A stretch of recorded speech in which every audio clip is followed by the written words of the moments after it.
With the release of Chapter 7 of Boruto to Blue Vortex, we learn the true extent of omnipotence. And it seems like Boruto's current situation is a lot darker than we thought at first, as omnipotence is not a one and done ability. It is an ability that is always on, and it almost seems like Boruto has been cursed. And looking back at the dialogue that we see in this chapter, the best way to explain Boruto's situation is to depict it as a curse, as Boruto seems to be going through something that he simply can't go against. Cause at first it seemed like Kishimoto was guiding us into believing that Boruto could actually regain the life that he once had. We saw people like Sasuke, Shikamaru, Amado start to believe that Boruto was actually the son of Naruto Uzumaki, and even in this chapter we saw that Mitsuki was now on Boruto's side. However, through the new information that we learn in this chapter, we know that this is not the case. Boruto won't be getting back his old life right now, and this was simply Kishimoto misguiding us and giving us a red herring so that we would be led to the wrong decision. But with what we learned in this chapter, we learned that this is simply not the case. Shikamaru will eventually forget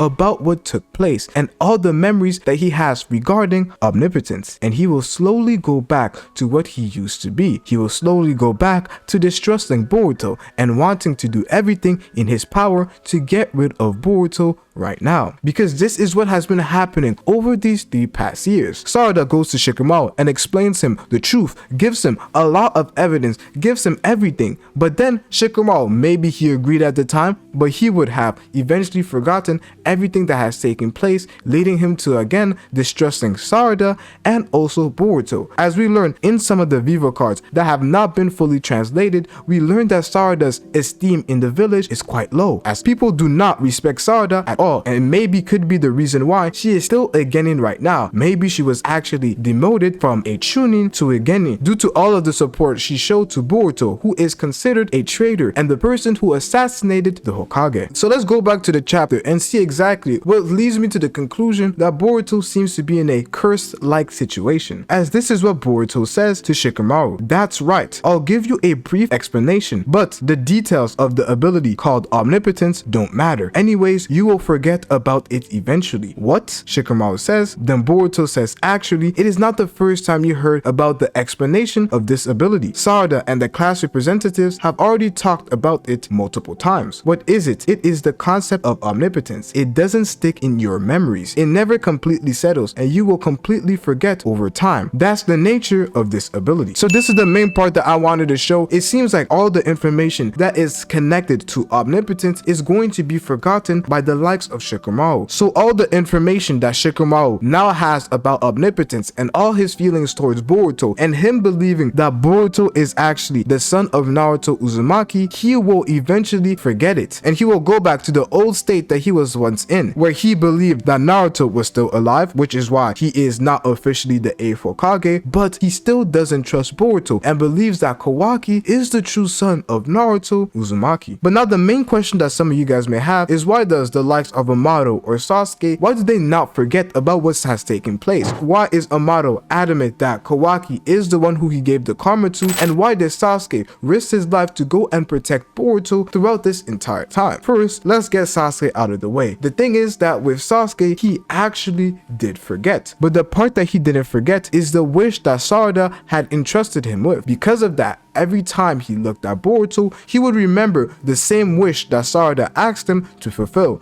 and therefore he continued to go with Boruto and teach him these various abilities and continue acting as his master. That may be one of the reasons why Boruto may not call Sasuke uncle anymore, but just go at him as master, as Sasuke in his head doesn't see that same bond that was once there in the past, and which is why we see Sasuke not really laughing at Boruto's jokes. We know that Sasuke is a pretty cold person who doesn't really laugh. He's not that type of person. That's more of a Naruto trait. But even though during the flashback that we had in chapter 5, it seemed like Sasuke was very harsh when he was around Boruto, not really laughing, telling Boruto, does this look like a face of a person who makes jokes? Sasuke was very harsh, and at the time I didn't really want to talk about it. I was like, okay, maybe that's the dialogue that they want to go with, but now Now, learning this piece of information and learning that Sasuke will be constantly forgetting about omnipotence and how it works and will only remember the commitment he made to Sarada, it makes a lot more sense why the dialogue that he had with Boruto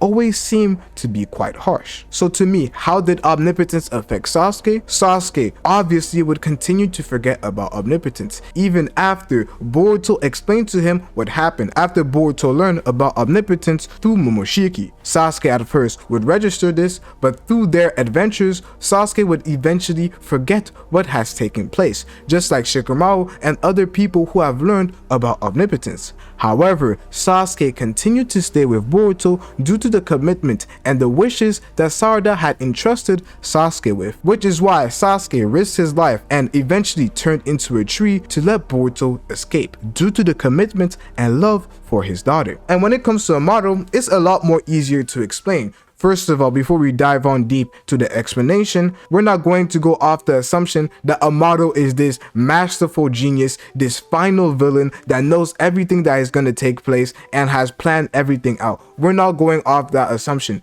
It could be true, but we're just going to be analyzing Amato as a regular scientist that he claims to be.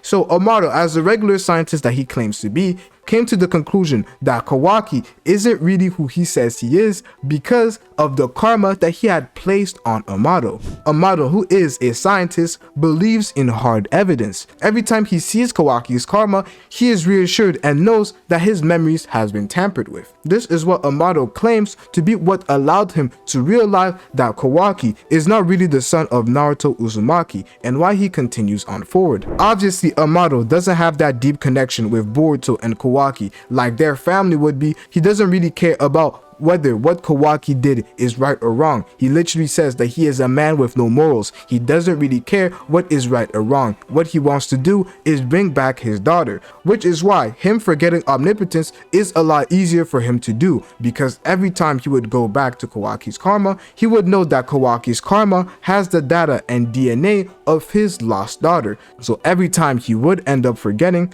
he would go back to the same facts and evidence that he has presented and would realize that, yeah, my memories have been tampered with, but it's cool. Kawaki has my daughter's DNA, so I don't really care what happens to Boruto. Even though I think Boruto is the Kawaki I once knew from Kara, Kawaki is the one with my daughter's DNA, so it doesn't matter what I think if I have the evidence that is constantly presented to me at all times. But if you have made it this far into the video, definitely hit the like button and subscribe. I am still not 100% convinced with Amato. I know that a lot of people think he's the final villain. I don't necessarily think he's the final villain, but I still just can't believe Amato 100%. I can't trust Amato. And I'm so fascinated with the idea of Kawaki potentially resurrecting Amato's daughter. Will she end up being an Otsutsuki that we don't know about? This is definitely the case. And if she is an Otsutsuki, I have a hard time believing that Amato is truly affected by omnipotence. But that's just my own personal theory.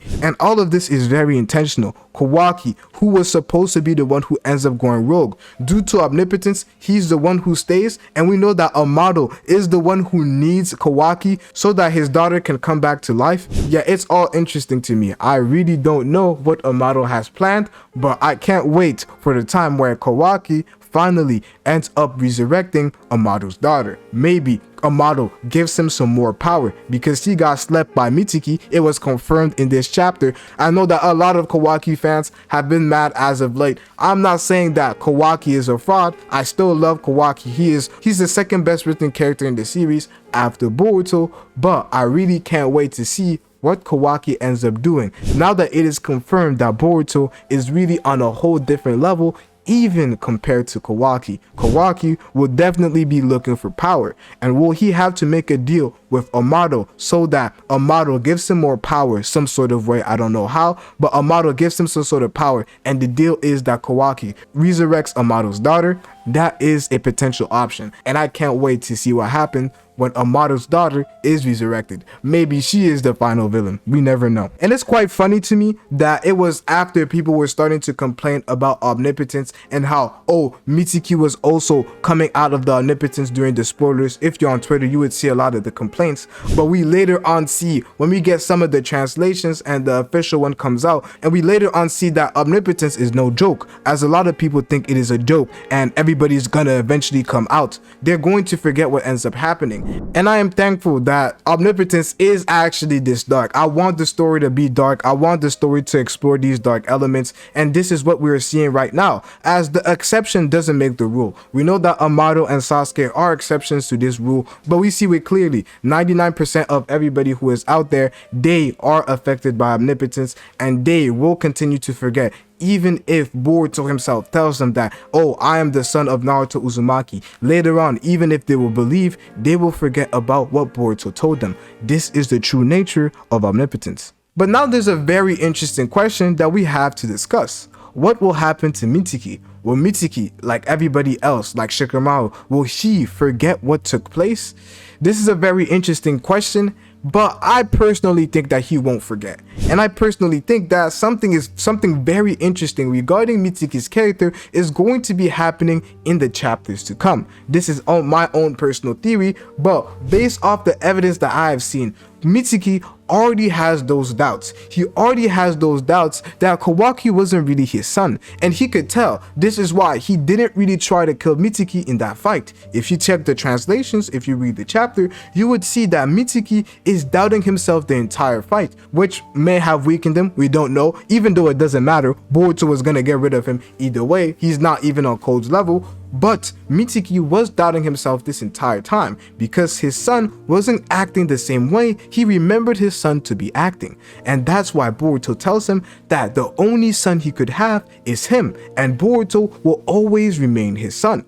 And that's why I think, because of the sun and moon relationship that Mitsuki and Boruto have together, I do believe that Mitsuki will forget what takes place, but he will always have that evidence because he will eventually leave the village and go with Boruto. Because Boruto himself says that if you truly are in need of a son, you can always come with me. And it's something like that. I know the translations were a bit different with whatever translations you end up going with, but Boruto ends up hinting at the possibility of Boruto joining. And this is the creation of Boruto's squad that we have right now, as we have Boruto and we have Kashin Koji. But there is a chance that maybe Mitsuki ends up joining their squad, and that's what I personally think will end up happening with Mitsuki's character. I won't lie, this moon and sun relationship is something that has been cooking for a long while. I won't tell you that I know everything about the relationship, this sun and moon relationship, but videos will definitely be coming out discussing Mitsuki and Boruto's relationship. What is this moon and sun relationship that Mitsuki and Boruto have? But I truly believe that Mitsuki will go rogue and join Boruto, and this will be the creation of Boruto's squad that will go against the gods and omnipotence. So there are a few questions that I wanted to add to this video that will hopefully clear a few things up, because there's a few things that I had to dive on deeper, and with these questions I'll be able to dive deeper on omnipotence and just how big of a role it will play in people forgetting what Boruto has talked to them about and Boruto's life in general. So the first question is by Princess, and this is what she says. This is where I am confused. Ida at first told Sarada and Sumire to make new memories, so does she not know how it really works herself, or is she just talking? But Sasuke still went out of his way, so if they really want to, they can do it. So this is a good question, and the first thing that I have to say is that Ada herself doesn't really know how omnipotence worked. Amato himself, from the information that we are given from Momoshiki, didn't know how this charm ability truly worked, because this charm ability isn't something that was put into Ida similarly to the artificial intelligence that Kawaki has. She got Shiba Otsutsuki's DNA, and through that DNA, she awakened some of Shiba Otsutsuki's abilities. One of the abilities that she awakened, which is the backbone from all the abilities that we have seen her use, is the ability that is called Omnipotence, alongside the Sharingan that she awakened from Shiba Otsutsuki. This Omnipotence at first was confused to be Ida's charm ability, but we later learned in chapter 79 and the chapters to come that her charm ability actually comes from Omnipotence, the ability that Shiba Otsutsuki, a god who once lived as a Otsutsuki but then transcended into a higher form and a higher plane, had awakened this ability. This ability, Omnipotence, allows one's desires to come to be, and what Ida was subconsciously desiring was for people to fall in love with her. Why? I do not know, but that's what was going on. So Ada herself doesn't really understand Omnipotence. All she knows is that the best way, all she knows is to give Sarada and Sumire advice, since she considers them to be their friends. And this advice that she gave Sarada and Sumire was to make new memories. The main way they're going to have to do this is by Boruto acting like he usually is, and then people will slowly start to notice the signs for themselves. But by pressuring people like Sarada was doing to Shikamaru will cause them to see you as the strange person and not believe what you are saying. The next comment I want to discuss is by Ace, and he actually explains this in a pretty good manner. Basically, Shikamaru and his company will forget that Boruto is Naruto's son, since Omnipotence suppresses that doubt in their memory. But they can make new memories as well. That's why they will still try to help Boruto. So in their mind, it will still be that Boruto is the one who killed Naruto Uzumaki. But Boruto in their chapter tells him to simply trust his words and not try to understand Omnipotence through this logic, because they will never be able to comprehend Omnipotence, as they will eventually forget it due to how Omnipotence works. The way that Shikamaru came out of this Omnipotence is by seeing that, hold on, Naruto isn't really dead. It really wouldn't make sense for Naruto to be dead. So Shikamaru can cling to that memory that he has to then believe that since Naruto is not really dead, then Boruto really didn't do the things that people claim he did. So I'ma trust Boruto because I can connect this doubt of memory that I have. Everybody, if they want to believe in Boruto, they would have to find something that doesn't involve Omnipotence to connect their memory with, so that they wouldn't forget what actually took place. For Shikamaru, this will be the fact that Naruto is dead, and for Amato, it was the fact that in Kawaki's karma, there was still his daughter DNA. So by seeing that fact, he could realize, okay, I am under this sort of genjutsu, this omnipotence, so I can't trust my memory. He will always remember the fact that Kawaki has his daughter's DNA, and therefore will always know that there is something sketchy going on, so I won't trust my memories. The same thing for Sasuke. Sasuke continuously forgets that Boruto is who he says he is. That's why throughout their conversations, Sasuke is always harsh in the way that he talks to Boruto, because in his mind, Boruto is Kawaki. However, Sasuke clings into the memories that he had of Sarada's wish when she awakened the Mangekyo Sharingan to protect Boruto, and therefore he continues to protect Boruto.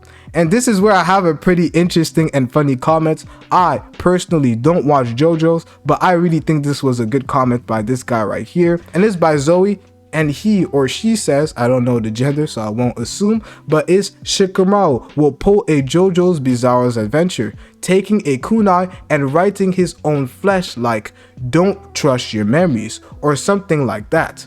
This could be an actual way that Shikamaru ends up finding his own way of constantly reminding himself that he shouldn't trust his memories, and by attaching something that doesn't have to do with omnipotence and Boruto and Kawaki, he can then realize that he shouldn't trust his memories and shouldn't view things as he remembers it to be. That can be his kunai with his own flesh saying don't trust your memories, or it could simply be that I don't believe that Naruto is dead.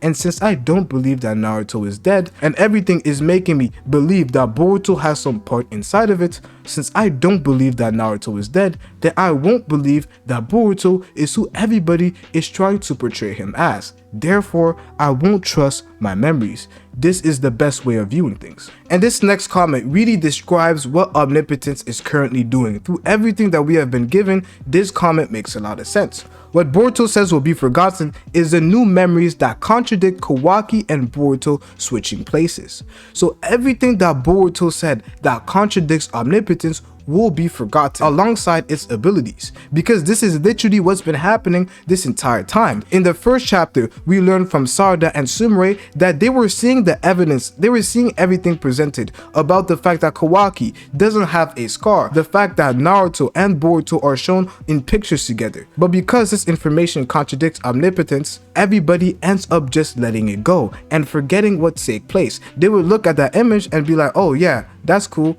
but Kawaki is still the son of Naruto Uzumaki. That must be a mistake. Or they'll simply accept it, and as the text says, they wouldn't see Boruto, but they would actually see Kawaki, and then Sarada would be the one to look dumb. This is how omnipotence works. Omnipotence changes your mind and makes you forget about those contradictions that you see and just accept the memories that you have. However, if you cling to other memories, whether they be new memories or wishes from other people, then you are truly able to escape from omnipotence. Because the true mistake that Kawaki made was saying that Naruto was dead, because that had nothing to do with omnipotence. And that's why people like Shikamaru are starting to wake up to everything that is currently happening. And you have to watch this video right here, because you will find out how Kawaki's greatest lie will lead to the undoing of omnipotence.